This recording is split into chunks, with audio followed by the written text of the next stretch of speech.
kita bahas teori perkotaan, terutama struktur kota. Nah, di sini struktur kota ini ada beberapa ya. Ada Burgess. Yang Burgess ini strukturnya konsentrik,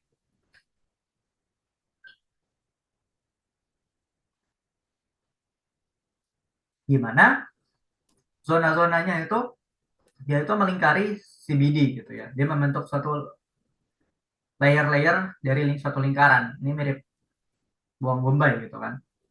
Ya, misalnya CBD tengah di sini ya. Lalu ada zone of transition, ya biasanya ada industri-industrinya juga di sini di nomor 2. Lalu 3, uh, workers home, dia biasanya middle lower income. Lalu yang keempat biasanya middle income, dan 5 yang high income gitu ya. Jadi makin luar income-nya makin tinggi gitu. Dan densitasnya makin rendah, dan lot lahannya juga makin besar, makin luas. Lalu di sini Homerhoid, dia sektoral. Dia tidak mirip bawang, dia lebih mirip ke suatu diagram, gitu ya. Pie chart, ya. Dengan central business districtnya di tengah, lalu um, wilayah-wilayah lainnya itu membentuk suatu sektor-sektor, gitu ya.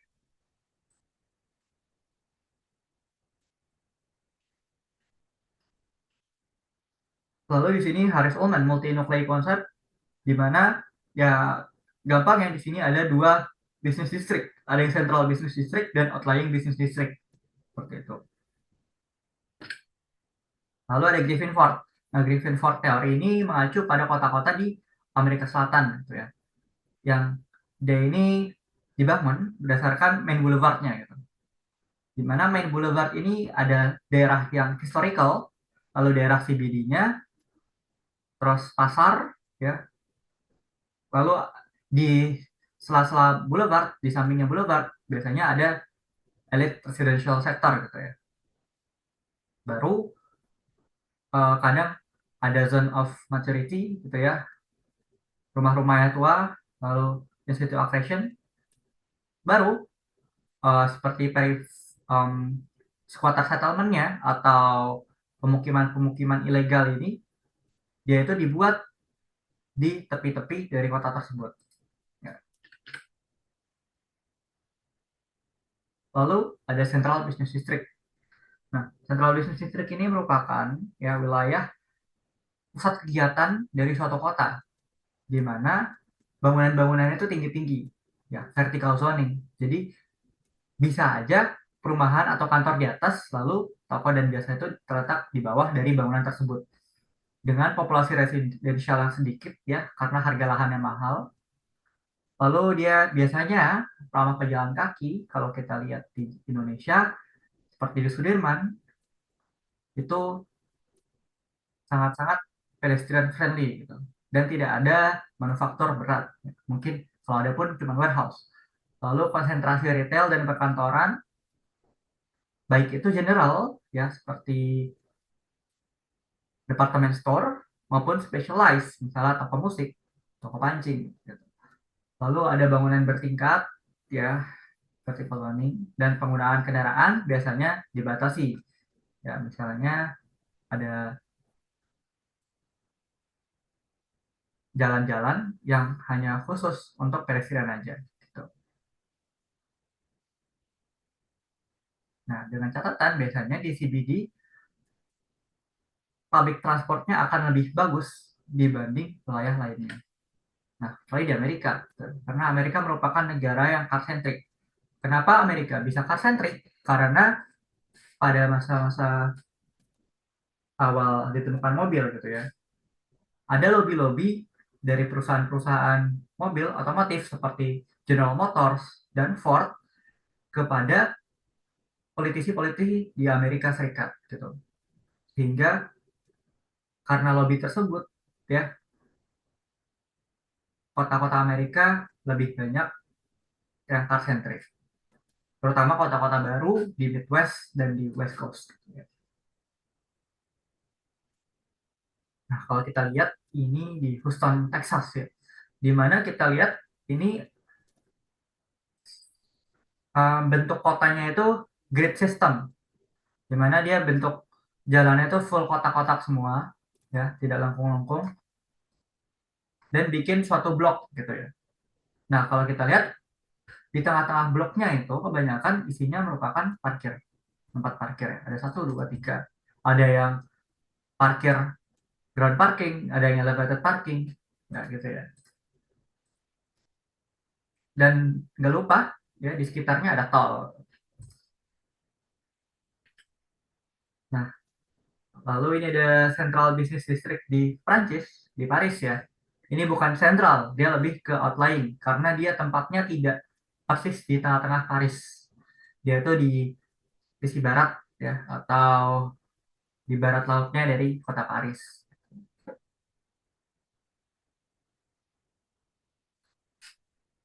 Dan kalau kita lihat di sini dia pedestrian friendly. Yang misalnya jalan sini dikhususkan untuk pedestrian gitu ya, tidak untuk mobil. Ya, mobil mungkin bisa lewat luar. Ini nama tempatnya merupakan Lagos. Lalu ini ada Shibuya ya di Tokyo, Jepang. Ya, merupakan salah satu city di Asia. Nah, jadi Shibuya ini lokasinya sangat-sangat strategis dengan di sini ada jalur kereta api ya. Kita lihat dari citra satelitnya. Ini merupakan jalur kereta api.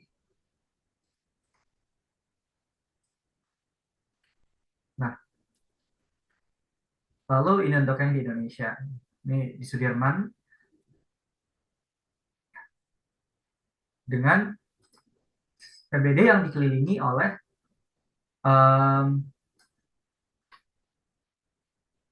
perumahan-perumahan high class gitu ya. Lalu juga nyampur lagi ya, misalnya ini yang mid class. Lalu ini main avenue-nya ya, main avenue dari Monas hingga ke Sudirman ini. Ya, kalau kita lihat ini lebih mirip ke Griffin Park ya. Oke. Lalu ada residential. Residential ini merupakan pemukiman-pemukiman atau tempat ya, suatu konsentrasi daerah di mana terdapat konsentrasi pemukiman penduduk. Nah, kalau kita lihat di sini ada Kebayoran ya. Ini Kebayoran Baru. Nah, jadi Kebayoran Baru ini merupakan wilayah yang dulunya sebenarnya suburbs gitu ya, suburbs dari Jakarta pada saat zaman Hindia Belanda. Ya. Jadi kan dulu pusatnya itu di Kota Tua dan pemukimannya di Menteng. Sedangkan Kebayoran Baru ini merupakan suburbs ya, kayak seperti kota satelit ya untuk orang-orang tinggal. Nah, jadi konsep Kebayoran Baru ini dibangun dengan konsep Garden Park, Garden City gitu ya. Garden City di mana ya tiap blok dari suatu perumahan biasanya ditemukan taman-taman gitu ya untuk menunjang aktivitas-aktivitas dari um, penduduk di pemukiman tersebut. Tuh. Lalu yang di kanan ini ada perumahan cluster gitu ya, yang biasanya bentuk rumahnya itu dari satelit atas itu homogen gitu ya, atau mirip-mirip. Lalu ini ada residential ya di Amerika Serikat.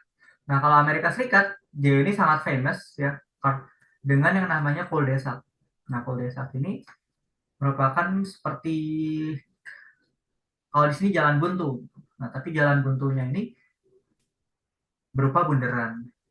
Ya.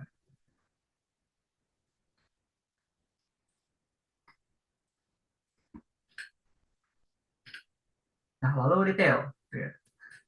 Untuk retail, um, jadi retail ini merupakan suatu daerah ya yang menyediakan jasa-jasa atau menjual produk-produk gitu ya, yang sifatnya komersil. Misalnya mall-mall ataupun pusat perbelanjaan yang misalnya di Melawai, ya di Blok M. Nah, itu termasuk ke dalam daerah retail gitu.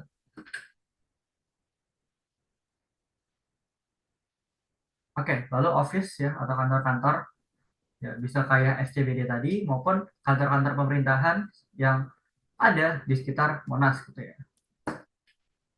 Pokoknya dia berfungsi, si office ini berfungsi untuk menjalankan ya service-service atau jasa-jasa baik itu untuk publik maupun private.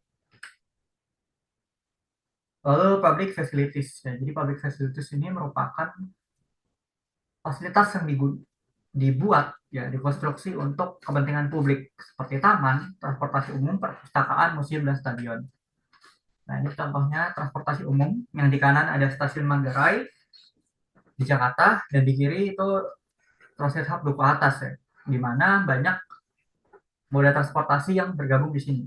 Ada busway, MRT, kereta bandara, KRL, dan LRT. Lalu di sini ada bandara ya di Jepang, bandara Kansai International Airport ya untuk Osaka, dia itu merupakan bandara yang dibangun di atas pulau buatan. Lalu di kanan ini ada Tokyo Station gitu ya, station di Tokyo yang di atasnya itu ada landmark. Dan di sini adalah Chicago Midway International Airport. Nah, kalau kita lihat di sini tuh sekitarnya tuh rumah penduduk semua gitu ya, pemukiman di sekitar bandaranya. Kenapa bisa terjadi seperti itu? Karena dulu ketika dibangun bandara itu belum ada pemukiman gitu. Pemukimannya belum seluas ini gitu. Belum sampai sini. Pemukimannya masih dekat-dekat sama kota, sama tengah kota. Nah, seiring berjalannya waktu, pemukiman ini dibangun kemudian mengitari si airport ini gitu ya. Nah, ini juga mirip kasusnya kayak bandara Kemayoran.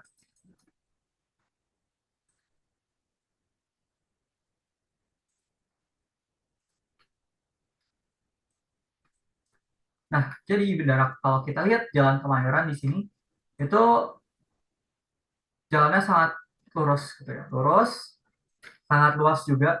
Nah, dulunya ini merupakan bandara gitu yang digunakan untuk mensustain aktivitas-aktivitas di DKI Jakarta. Karena dulu pusat kotanya di sini. Nah, maka dari situ dibangun bandara di sini gitu ya. Nah, karena si Jakarta ini pemukimannya makin luas ya, makin banyak orang tinggal di Jakarta, maka banyak pemukiman yang dibangun di sini. Sehingga bandaranya ini terlalu dekat dengan pemukiman dan hingga akhirnya ditutup. Diganti dengan Bandara Soekarno-Hatta. Oke.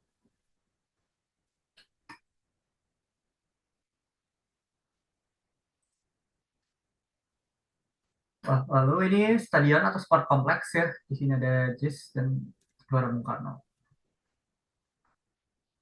Lalu ada konsep namanya Smart City. Gitu. Nah, Smart City adalah konsep pengintegrasian teknologi kepada kehidupan sehari-hari di kota. Misalnya di sini ada aplikasi yang menghubungkan data-data mengenai bikes gitu atau sepeda. Jadi misalnya banyak rental-rental sepeda yang membuka jasa rentalnya itu melalui internet. Gitu. Lalu misalnya di sini ada smart CCTV gitu ya kayak di kota-kota di Tiongkok. Lalu ada traffic monitoring juga.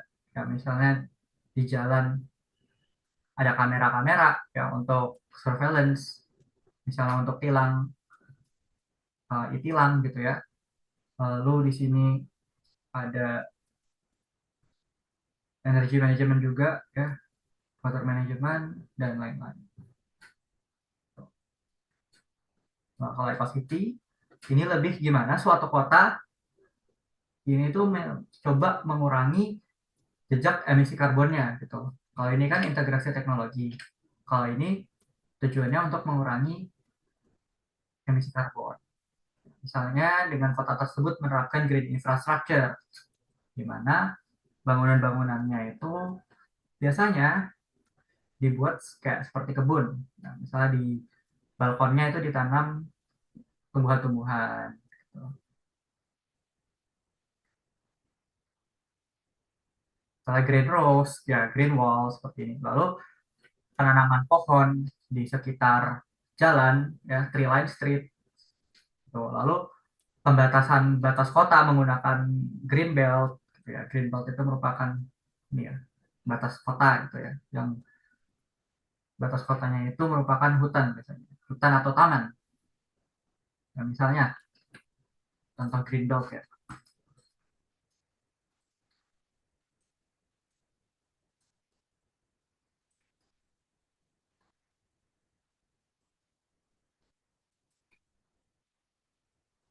Nah, misalnya ini gitu.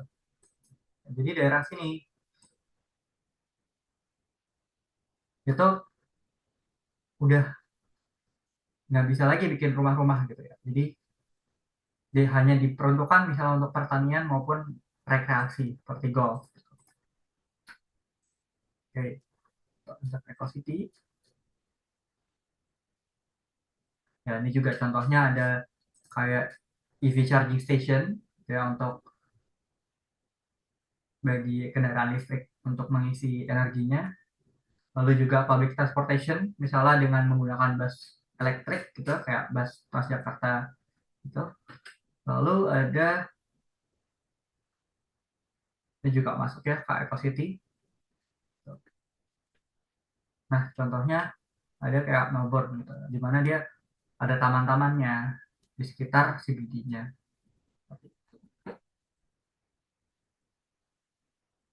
Lalu juga di Singapura ya, dan di nah contoh Greenbelt gitu. Ini contoh Greenbelt di kota Adelaide di Southern Australia. Jadi di sini ini ya CBD-nya gitu, ada town hall-nya di sini, pusat administrasi. Lalu di sekitar pusat tersebut itu dibangun taman-taman seperti ini.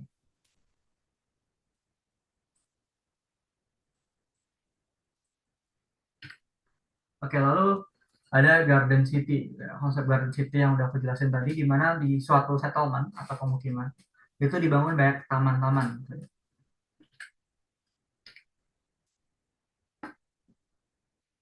Biasanya pemukimannya juga bentuknya bulat-bulat.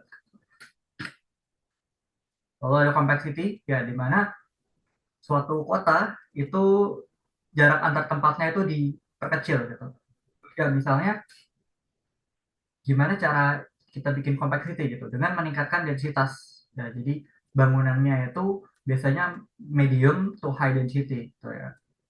Bangunan bertingkat sehingga orang-orang kalau ingin beraktivitas itu tidak perlu jauh-jauh dan tidak perlu lama dari pusat aktivitas dengan rumahnya gitu ya. Nah, ini mirip-mirip konsepnya dengan 10 minute city. Lalu ada transit oriented development. Nah, jadi transit oriented development ini merupakan pembangunan kota yang ini berdasarkan prinsip dari kemudahan akses terhadap transportasi publik ya. Contohnya ini biasanya ditandai dengan pedestrian friendly gitu. Banyaknya dibangun trotoar, lalu dibangunnya mixed use ya atau campuran. Ya misalnya ruko-ruko yang isinya komersial campur office gitu. Lalu banyaknya ruang-ruang terbuka bagi masyarakat seperti itu. Dan jangan lupa untuk transportasi publiknya. Nah, contohnya kotanya itu di Curitiba, Brazil, ya. Ya, kota yang terkenal dengan kapibaranya, gitu ya. Nah, jadi Curitiba ini memiliki transportasi publik yang sangat bagus bagi baik itu metro atau subway-nya, kalau di sini MRT, maupun busway-nya. Nah, mengenai busway, gitu ya, atau transportasi publik menggunakan bis, itu salah satu pelopornya merupakan kota Bogota di Kolombia. Lalu ini di Jakarta ya. Di sini ada stasiun Tanjung Barat yang di kiri.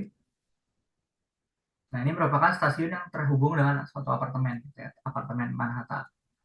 Jadi, bagi penduduk atau penghuni apartemen tersebut itu akan mudah untuk mengakses stasiun tersebut. Lalu di kanan ini ada stasiun ASEAN, ya, stasiun MRT ASEAN yang dia itu tergabung ya dengan jalur-jalur busway di atas maupun di bawahnya. Di bawah itu transit satu ke atas. Lalu creative cities. Nah, creative cities ini merupakan suatu konsep di mana suatu kota itu memanfaatkan suatu komoditasnya yang kemudian diolah ya menggunakan ide-ide kreatif maupun inovatif sebagai branding dari kota tersebut. Gitu. Nah, misalnya ini salah satu kota di Tiongkok ya, Chengdu, itu merupakan salah satu pusat makanan atau gastronomi di Tiongkok. Lalu ini ada Green Village ya, mirip-mirip dengan Garden City pusatnya. Ada rumah melingkar.